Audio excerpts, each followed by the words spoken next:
யுத்தம் அறிவோம் அப்படின்றது பாகம் 15 நான் பேசியிருந்தேன். பொதுவாக நான் இந்த நான் தமிழ் சார் அப்படின்றது ஒரு தலைப்பு போட்டு பேசிகிட்டு இருக்கேன். மேலும் எனக்கு தலைப்பு என்னென்ன தலைப்பில் பேசலாம் அப்படின்ற மாதிரி எனக்கு யோசனையில் ரொம்ப மண்டை பிச்சுக்கிறேன்.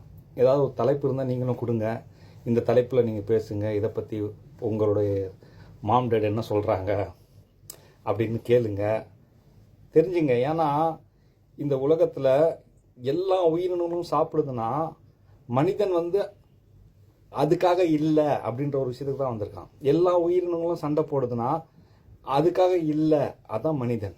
அதான் 6வது அறிவுன்னு சொல்கிறது. அறிவை அறிந்து அறிவோம். அறிவையும் அறியணும், அதுக்கப்புறம் அறிந்தது என்ன அதையும் அறியணும் அப்படின்ற ஒரு விஷயத்த நல்லாவே புரிஞ்சுங்க. ஸோ இன்றைக்கி என்ன ஒரு விஷயம் ரொம்ப சந்தோஷமாக இருக்குன்னா, இந்த சண்டை நின்றுடுச்சு. அதே இன்னும் நிறையா சந்தோஷம் இருக்குது அதுக்குள்ளேயே. இந்த கோதி மீடியான்னு ரொம்ப பொய்யான நியூஸ் பண்ணதான் இன்றைக்கி உலகெல்லாம் அவமானப்பட்டுக்கிட்டே இருக்குது. இங்கே தான் மாம்டேட் நிற்கிறாங்க. அவங்க படிப்படியாக கொண்டு வருவாங்க. சிலது 50 வருஷம் ஆகலாம், சிலது 200 வருஷம் ஆகலாம், சிலது 300 வருஷம் ஆகலாம், 400 வருஷம் ஆகலாம். ஆனால் அவங்க தலைமுறை தாண்டி அவங்க அறிவில் பயணம் செஞ்சு யாருக்கு எந்த அறிவில் வேலை வாங்கணுமோ வாங்கி அவங்க செய்ய வேண்டிய விஷயத்தை செஞ்சிருவாங்க. அது நல்லா ஞாபகம் வச்சுங்க. அதுதான் நான் புரிய வைக்கிறேன். அதாவது எப்படி இதெல்லாம் பண்ணாங்க அப்படின்ற மாதிரி தான் நான் வீடியோ பண்ணிகிட்ருக்கேன். அப்போ அதே கோதி மீடியாவில் இன்றைக்கி என்ன நியூஸ் வந்துச்சுன்னா, ட்ரோன் வந்தது உண்மை, ஆனால் ட்ரம்ப்னால திரும்ப போயிடுச்சு அப்படின்னு. அவங்க அவ்வளோ ஈஸியாக போட மாட்டாங்க. இப்போ அதாவது மோதியை விரும்புகிறவங்க கூட இப்போ கடுப்பாக இருக்கிறாங்க. எதுக்காக ட்ரம்ப் பேச்சு கேட்டு போகிற நிப்பாட்டணும். இப்போ இவங்களாம் எதிர்பார்த்தாங்க பாகிஸ்தானை உண்டு இல்லை பண்ணிடணுன்னு. ஆனால் பாகிஸ்தான், நான் ஏற்கனவே சொல்லியிருந்தேன், பாகிஸ்தான் நாடு உதாரணத்துக்கு சொன்னப்போனா பசியாக இருக்கிறான் பார்த்தீங்களா, அவனுக்கு இருக்கிற வெறி இருக்குல்ல, சாப்பிட்ணுன்ற வெறி, அந்த சாப்பாடை எடுக்கணும், பறிக்கணும், இந்த வெறி வயிறு ரொம்ப இருக்கிறவனுக்கு இருக்காது. அப்போ இந்தியா ஒரு சிறப்பாக இருக்கிற ஒரு நாடு. அந்த பாகிஸ்தான் நாடு ஒரு வயிற்றுச்சலில் இருக்குது. இந்த நாட்டில் தான் நம்ம பிரிஞ்சோம், இருந்தாலும் நம்ம டவுன் ஆகிட்டு இருக்கிறோம்னு. இப்போ எப்படியா பழி வாங்கணும்னு அவங்க இது யூஸ் பண்ண கூட அணுகுண்டு யூஸ் பண்ணுறதுக்கு கூட அவங்க தயங்க மாட்டாங்க. ஆனால் இந்தியாவில் நிறைய பேர் வெளிநாட்டிலேருந்து முதலீடு பண்ணியிருக்காங்க, பிஸ்னஸ்லாம் இந்தியாவில் நிறையா நடக்குது. அப்போ அவங்களுடைய பிஸ்னஸ் பாதிக்குதில்ல இந்த போர்னால். அப்போ அந்த விஷயம்லாம் எல்லாம் உள் விஷயந்தான். ஆனால் எப்படி இருந்தாலும் யுத்தம் நின்றது சந்தோஷம். அது அமெரிக்காக்காரன் நிப்பாட்டினாலும் சரி, நம்மளுக்கு பிடிக்காதவங்க நிப்பாட்டினாலும் சரி, சண்டையை மாம்டேட் வெறுக்கிறாங்க. சரிங்களா? ஏன்னா அந்த சண்டைனால தானே அவங்க இருந்த சொர்க்கத்துலேருந்து வெளியில் இறைவனால் இறைக்கப்பட்டாங்க. அந்த இறையின் மூலமாக பல நரகங்கள் சொர்க்கங்களை கடந்து, ஏன்னா அந்த இறையில் சொர்க்கமும் இருக்குது நரகமும் இருக்குது, கடந்து மோட்சம் பெறாமல் இன்னி வரைக்கும் நம்ம அறிவில் பயணம் பண்ணிக்கிட்டு ஃபில்டர் பண்ணிகிட்டு இருக்காங்க.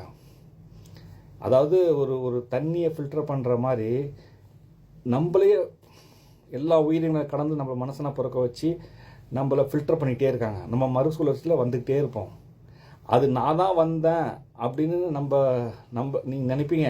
அது எப்படி மறுசுழற்சியில் நம்மளுக்கு என்ன ஞாபகம் இருக்காங்க? தாய் வயிற்றில் இருந்தது, அதனால தான் ஞாபகத்தை அவங்க எடுத்துடுறாங்க. ஆனால் நீங்கள் அதை நம்புவீங்க. அதுக்கப்புறம் தந்தை வயிற்றில் இருந்தது, அதுக்கப்புறம் தாத்தா பாட்டி வயிற்றில் இருந்ததெல்லாம் தெரியாது. ஸோ அது மறக்கிற காரணமும் அதான். அப்போ இதை நம்ம புரிஞ்சுக்கணும். இது ரீசைக்கிள் ஆகிட்டு இருக்கணும் அப்படின்ற ஒரு விஷயம். அப்போ இந்த இந்த இந்த இப்போ மகாபாரதத்தில் தர்ம யுத்தம் அப்படின்னு சொல்லுவாங்க. அந்த தர்ம யுத்தம் ஒரு தர்மத்துக்காக யுத்தம் பண்ணணும்னா நம்மளுக்கு நப்சை ஒழிக்கிறது, திருடணும்னு என்ன இருந்தால் திருடக்கூடாது, நம்மளுக்குள்ள பேராசை வரும்போது பேராசைப்படக்கூடாது, அடுத்தவங்க குறை சொல்கிறது, இது மாதிரி நிறைய நம்மளுடைய நப்சை இது பண்ணுறது தான் தர்ம யுத்தமாகும். ஒரு மனசனை அடிச்சுக்கிறது தர்ம யுத்தம் கிடையாது. சரிங்களா?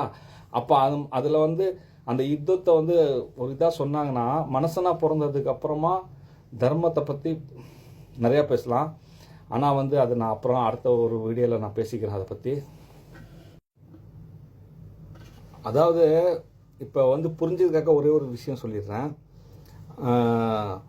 ஒருத்தன் வந்து வேசிக்கிட்ட போய் போய் போய் போய் எய்ட்ஸ் வந்து செத்துட்டான்னு வச்சுங்களேன், அவன் கூட சொர்க்கத்தில் இருப்பான். அதாவது அவன் வேசிக்கு போனதுக்கான தண்டனை அவன் பெற்றுட்டான். ஏன்னா அவனுக்கு காமம் அதிகம். எல்லாத்துக்கும் ஒரு விஷயம் அதிகமாக இருக்கும்போது அவனுக்கு காமம் அதிகமாக இருந்துச்சு. ஆனால் அதே வந்து அவன் வந்து எந்த மாதிரி தப்பு பண்ணலைன்னா, இப்போ வந்து உங்களுக்கு தெரியும், நண்பர்கள் மனைவி இல்லை பக்கத்து வீட்டுக்காரனுடைய ஒய்ஃபு புருஷங்காரன் வெளியே போனதுக்கப்புறம் லுக் விட்டு எல்லாம் நடக்குதில்ல, கள்ளக்காதல்ன்ற சொல்கிறாங்களே, அந்த மாதிரி விஷயங்கள்லேருந்து அவன் தூரமாக இருந்தான். அவனை தேடி வழியாக வந்து ஒரு பெண்கள் நீ வந்து எனக்கு ஒன்று விருப்பமாக இருக்குது, என் புருஷன் இப்போ இல்லை, நீ வான்னு சொல்கிற நேரத்தில் கூட அவன் வந்து என்ன செஞ்சான்னா, வேண்டாம், நீ உன் புருஷனுக்கு துரோகம் பண்ணி என்கிட்ட வர வேணாம், அது பாவம், அது நான் செய்ய மாட்டேன், அவனும் மனசன் தானே, அவனுக்கு தெரிஞ்சா என்ன ஆகும் அப்படின்னு. ஆனால் அவன் காசு கொடுத்து போகிறது அவனுக்கு தப்பாக தெரியல. அதாவது ஒரு கடையில் போய் பொருள் வாங்குற மாதிரி, திருடுறது வேறு மாதிரி, அந்த விஷயத்தில் அவன் கரெக்டாக இருந்தான். அப்போ அவன் செஞ்ச பாவத்துக்கு அவன் நோய் பெற்று தண்டனை கிடச்சிருச்சு, அது உலகத்தில் கிடச்சிருச்சு. அதே நேரத்தில் அவன் நோய் வந்த பிறகு அவன் கடவுளை எப்படி வேண்டணுமோ வேண்டிக்கிட்டான்.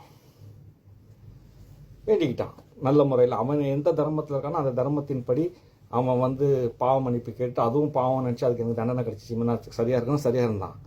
அவன் யாருக்கும் எந்த கடன் படலை, யாரையும் அவன் பட்டினி போடலை, எல்லாருக்கும் செய்ய வேண்டியது செஞ்சான். அப்படி ஒரு வாழ்க்கை வாழ்ந்ததுனால அவன் சொர்க்கத்தில் இருக்கான். அப்படி ஒரு விஷயத்த புரிஞ்சுங்க. அதனால இந்த சொர்க்கத்தில் வந்து இந்த அணுகுண்டு கண்டுபிடிச்சார்ல, அவரு கூட சொர்க்கத்தில் தான் இருக்கிறார்.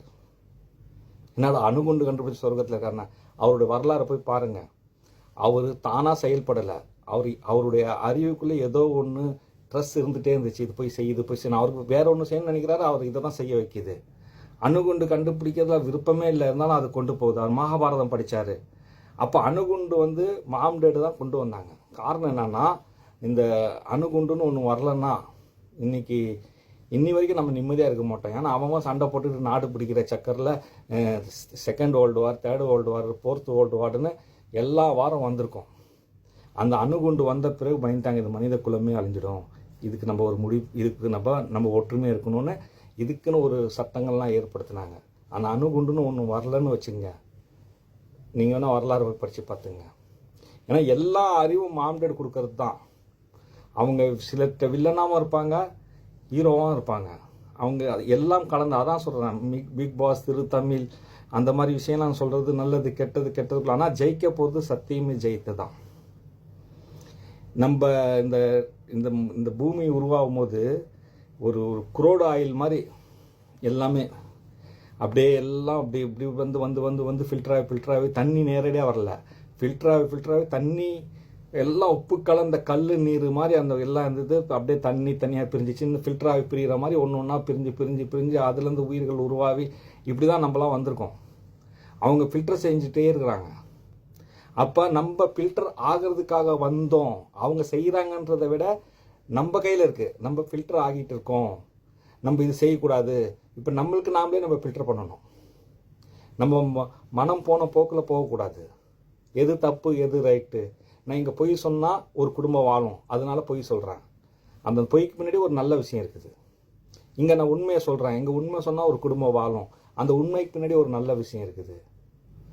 சரிங்களா?